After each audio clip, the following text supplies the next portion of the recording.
How do you win the war of talent, and what really are the GCC strategies for aligning talent as far as the corporate culture is concerned? Now, some of the factors that we'll have driving this conversation going forward is one that we heard from a previous panel as well.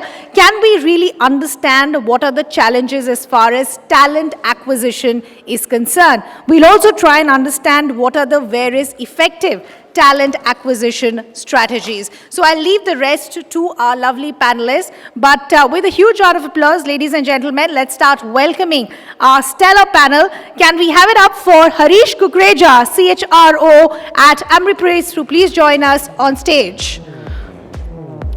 Could we have a huge round of applause, ladies and gentlemen, as we welcome Harish Kukreja on stage to join us. Joining this panel, we also have from Welspun Global Services, Nitin Jain, who's the Executive Director and CEO, joining us on this panel. Ladies and gentlemen, let's keep the applause going because this is going to be a conversation that is going to be crucial for many of you, as you agreed that to understand challenges of talent acquisition is crucial for each one of us. Joining this panel, we also have Roop, Kaistha, Regional Managing Director, APAC, AMS, also joining us for this conversation. We also have Ruchi, Mago, Head of HR and Employee Experience, Orange Business, also joining this panel. And let's also welcome our lovely moderator, Shweta Kumari, partner at Deloitte, India. Shweta, the floor is all yours, so take the conversation away.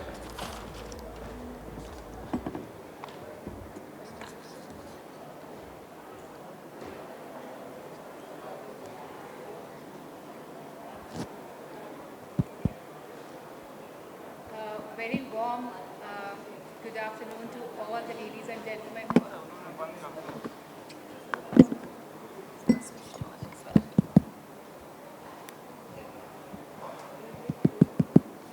A very warm good afternoon to ladies and gentlemen. I think this is the most important topic that we have for the day, the war of talent.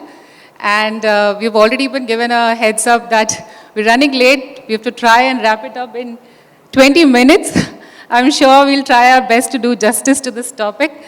But just before we start, there are some of the facts and figures that we've been hearing since morning around talent. Talent, we all know, is the biggest asset to make sure that companies can really become successful.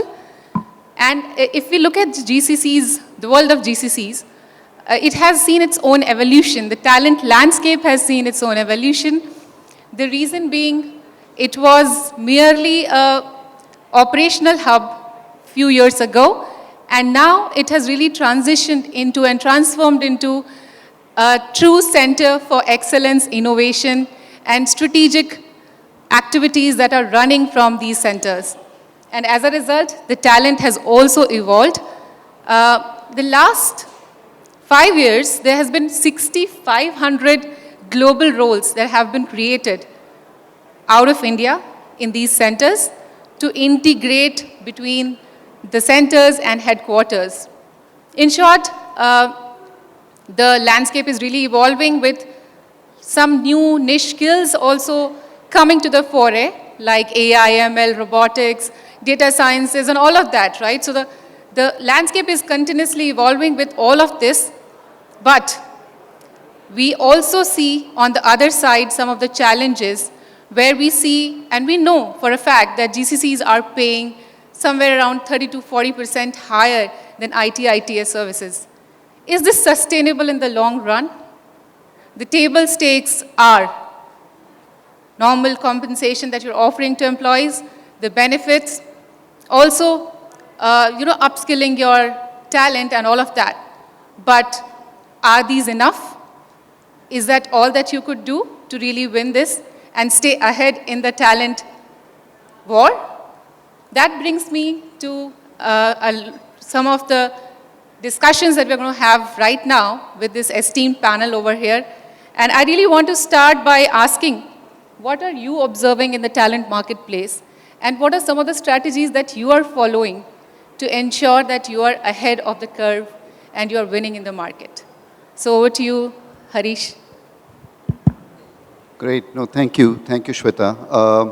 I think without the pressure of the ticker that is kind of playing in front of us and already been told that we need to finish this in 20 minutes.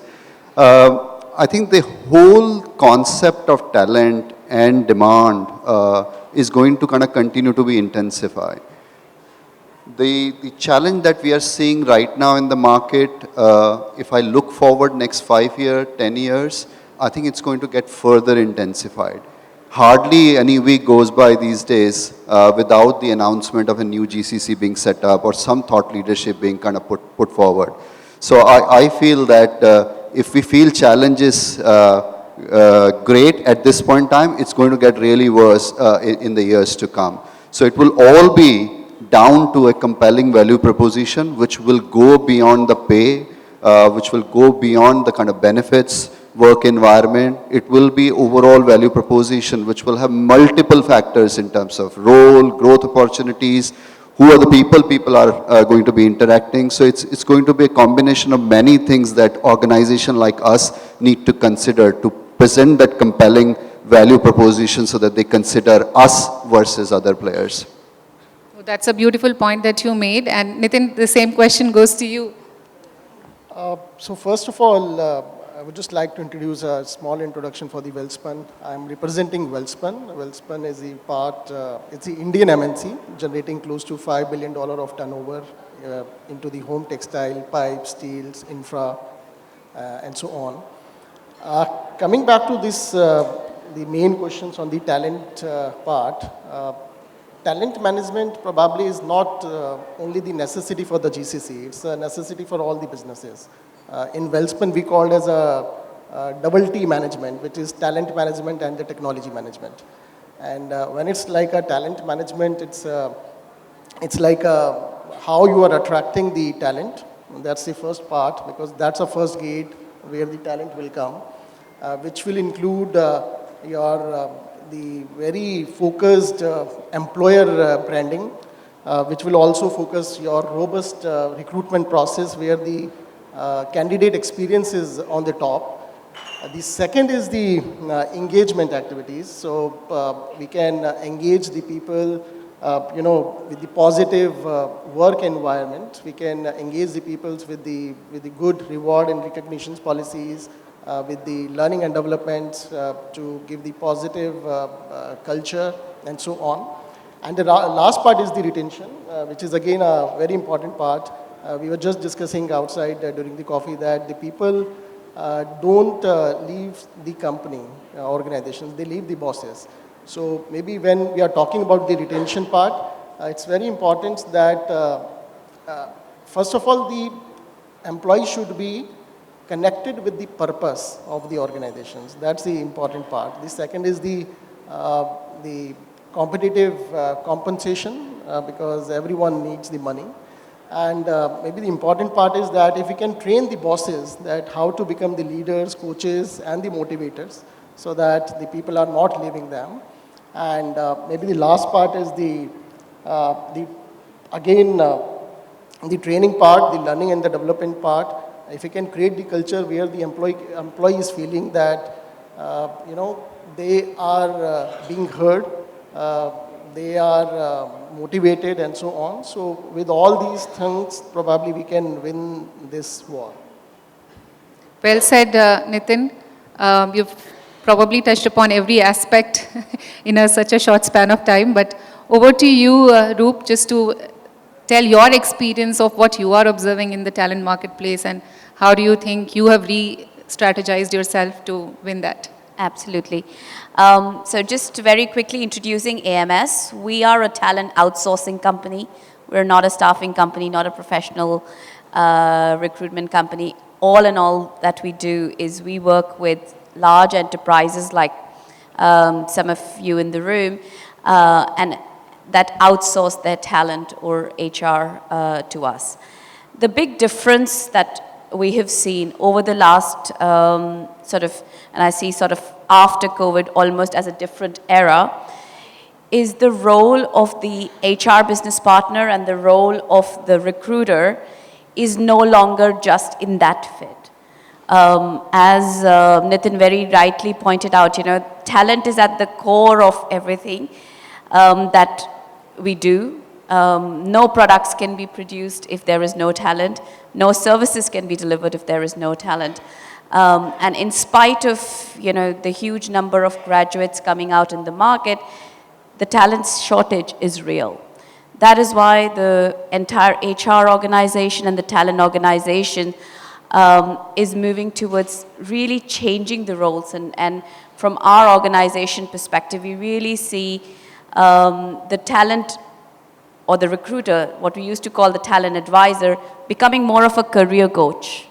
And not just really looking at it from a talent acquisition perspective, but really working through with the employee before they come into the organization and all the way to to the point that they exit. So that's something that, as an organization, as we work with big enterprises, with GCCs in India, as well as global organizations, that's a huge shift that we are seeing. No, and thank you for, again, reiterating that really the roles are evolving. Everything that we are doing on talent is evolving, and as a result, we really need to react to it or preempt and probably strategize again. So over to you,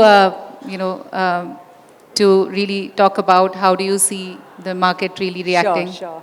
Thank you. So I represent Orange Business. We are network native digital service provider. I will be short on this answer, but what I have to say is the talent market will remain challenging. And I think it is also because of the skills combination that we are looking at, not the only vanilla thing, but the combinations. And apart from that, with the different generations working together, the expectations and how we have to really move the EVP, taking into account the cost consciousness, is also going to be extremely important. Tech will be the enabler and moments of truth will be human, is what I would say as a sum up. Beautifully summarized again. And I think from morning we've been hearing one more statistic that there will be huge growth in GCCs over the time to come. And there'll be somewhere around 4.5 million employees that needs to be added. So clearly the talent war is only going to intensify from here. And which is why it's important that we look forward and try and strategize to see how we can really solve that problem of talent. Harish, you have been representing Ameriprise, which has seen a significant growth over the years, right? Starting from 14 employees in 2005 to 3,000 or 4,000 odd employees today. Clearly, there are more employees joining you than leaving you. So what do you think is happening at Ameriprise when it comes to boosting employee engagement and retaining employees? Yeah, no, I think if I were to call out the key strengths at Ameriprise, by the way, Ameriprise is a wealth management business. In India, it has been in existence for over 20 years, but globally, we've got a very rich history of 130 years. We are, in fact, this year celebrating our 130-year completion. Just to give you a bit more context why I feel that I can speak more confidently about what is the recipe for retention. Our 130-year history of serving our customers and delivering value is a big testimony to that. The second piece to call out is our CEO and CFO have got the longest tenure in the history of corporate America as CEO and CFO. While you see many organizations with leaders changing every 3, 4, 5 years, we have been kind of a pillar of stability when it comes to senior leadership. If I bring that to India and then kind of touch on the question in terms of retention and engagement, India also the story is same. The initial set of 14 people that we started our journey in India are still around with us. Our leadership is largely at least 10 year plus in their respective roles. What has worked for us? I think two things that I would call out. I think organization has been great in terms of building that safety at workplace. What it means is that it allows people to feel that they belong to the workplace that they are working. They can speak their mind, they can take the risk. Risk won't result into them losing their career, their job in the organization. It doesn't mean that the underperformance is accepted at Ameriprise, but people are encouraged to take the risk. So there is a stability, there is a there is a environment where safety is built in. I think that's very unique at Ameriprise. The other piece touching on the engagement or even retention is that there is a sense of purpose. When we started as a 14 people, for first few years, we had the feeling of being a startup. We were living quarter to quarter. Every single employee associated with the firm had a very clear purpose that they need to do everything that they have within their control to survive that quarter, survive those 6 months, survive that year. And we've come a long way. Again, another stats to throw out. Our return to shareholder in last 15 years on an annual basis is 48%. Again, numbers most people will be envy to. We have delivered that successfully. So building that safety net, as I said, so that people can feel that they belong is key, and that sense of purpose is very key. On the engagement side, again, both those pillars have helped us work. So we speak our mind, we have difference of opinion, but we still stay on course, keep correcting that course, and stay with the firm. So that has worked for Ameriprise. Again, an amazing story, Harish, because the security and the safety that employees feel working with Ameriprise has really shown up in the results and in the way the organization is growing, even in India, right? So I think with a lot of us will take these lessons and make sure that we apply the same. Over to you, Nitin. You have been one of those few leaders under your guidance. Welspun has done some innovative things. You know, the latest that I could talk about is the AI chitty bot that you really released for enabling recruiting in your firm. Who could be better positioned than you to answer and say, you know, how out-of-the-box thinking has helped you address the challenges of talent marketplace, and how do you think these are getting addressed by these innovative ways of working? So similar story like Harish. We were just 92 employees 3 years back. Today, the number has reached to close to 700, and maybe in the next 2 years of time, the number will be close to 2,500. So when we were discussing and when we were making the business annual plan last year, we just thought that this is an opportunity. And of course, talent acquisition is the time-consuming process, and especially when it's the bulk hiring. How to overcome that. So internally, we called it a value lab within our Welspun GCC, and then we gave this problem to our value lab. And they developed this completely AI-driven bot, and which we called as a Chitty AI bot. And the idea was that how we can manage from the JD creation to CV parsings to the actual interview, and how we can give the better experience to all our candidates. So we developed that. Today, it was into the pilot, but recently we launched this for the Welspun GCC. Today, we can take rather the 1,000 interview in just 30 minutes. You can imagine the power of this AI bot, where the bot is asking the question on the basis of the JD, CV, and what the candidate is giving the answer. It's so successful within the Welspun GCC that now we are going to replicate the same to the entire Welspun group. And when we started our journey, our intention was to manage the lower level hiring, but when we launched this, I was just sharing with someone that recently, because we are expanding, recently we hired our CIO, we hired our CFO by using this bot. So it's not something that this bot is only for the junior level. Of course, it's evolving because it's like running on the learning model. It's getting, we are adding the culture and the other part also of the Welspun within the group, and then we have these aspirations that we'll go outside to sell this bot. So yeah, we are solving the regular business problems by using first within Welspun, and then maybe in future you will see this Chitty bot outside Welspun also. So if you don't know about Chitty bot, this is the time that you Google and get to Nitin and understand how he has really transformed the talent experience and trying to keep them engaged as they go through the most critical process, which is the talent acquisition. Over to you, Ruchi. You have been one of the proponents of culture and values, keeping it at the core of everything, right? And, we all understand that an organization has to keep this at the core to be successful. Now, what are the roadblocks that you've seen come in the way of aligning your talent to the corporate culture? Because you are miles apart, geographically located away. How do you see these roadblocks getting removed as you think of some of the strategies? Wonderful. That's a good question.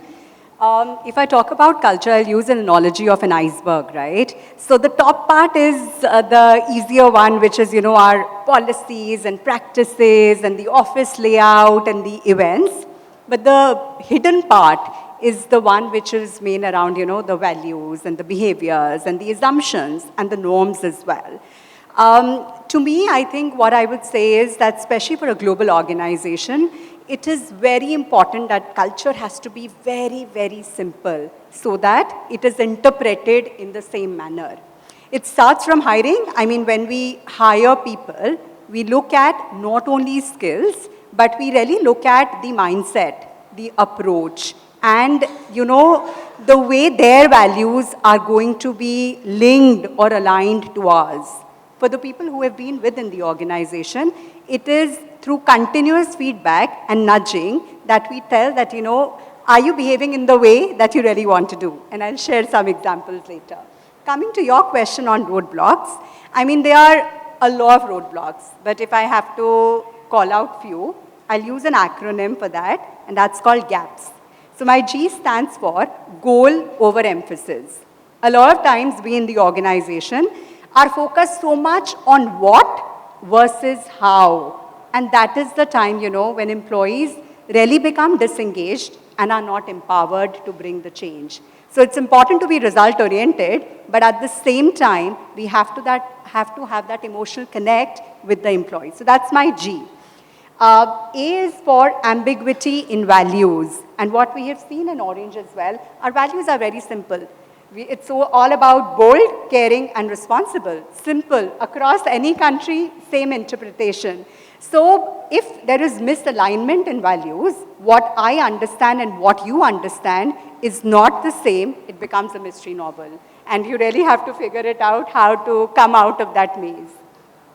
The P is around poor leadership modeling. It's really, really important, I think, when it comes about culture. It has to be, leaders have to walk the talk, and also different leaders have to say a message which is consistent. And at times, that is an issue which becomes a problem, because if I hear to one leader and I hear to the other, and there is not alignment there, it leads to more chaos. Last but not the least is around siloed working, wherein we are, and I'm a strong advocate for power of collective intelligence and also collaboration. And it is extremely important that we really keep reiterating the point that organization success is more important than the team success. So those are few roadblocks. Now at Orange, what we are doing is around allyship.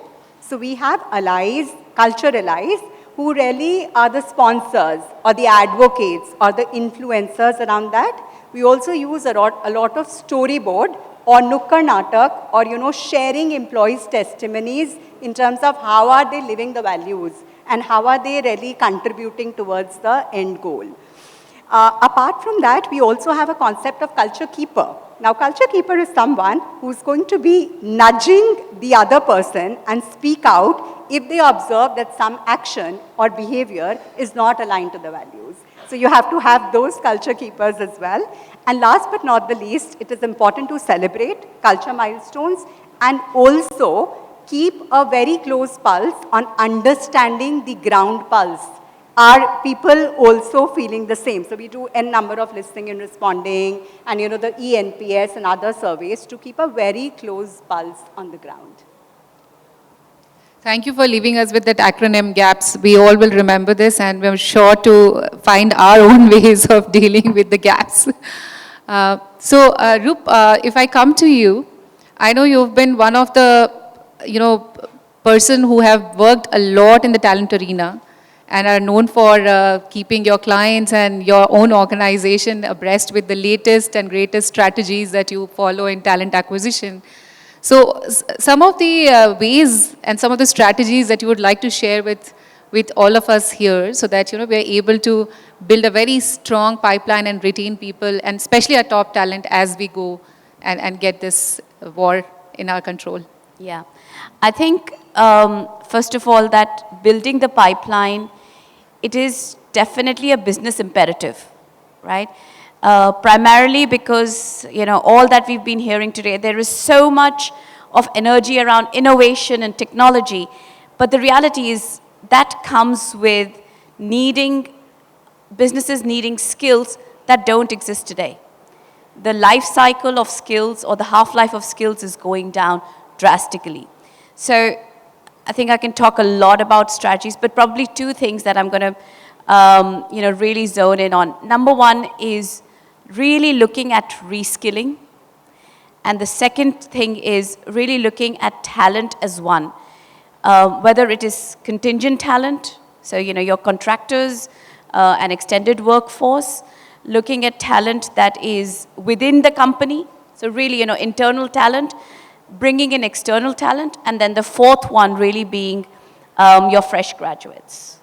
So for me, I think bringing all of those various parts of the talent journey together is probably the imperative that will help us solve or come close to solving the skill gap that is definitely there. So it's, from my standpoint, I think this conversation about do we need to retain, do we need to have a talent pipeline, do we need to attract, it's no longer a debate. I don't think for any one of us, as even we were talking outside, it's not a debate. It is an imperative, and it is a business imperative.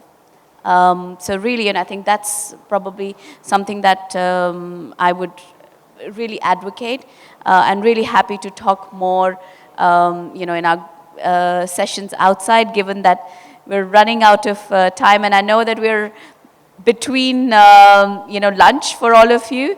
Really happy to talk more, but it's really looking at talent holistically is the one strategy. And depending on where the organization is in the journey, it might mean different things. The percentage of those 4 components of talent might be different, but we can't ignore even one of them today. That's it. Absolutely, and I see the time's up sign that has already come up for us. But just to summarize, I think as a panel, it was a very easy conclusion to come to, that talent really is the ultimate currency, and we all have to take care of and spend it wisely and have a lot of planning already in the bag so that we don't spend it in a spendthrift manner and we really take care of our talent. Thank you, everybody, and thank you to the panel. Zain. Thank you.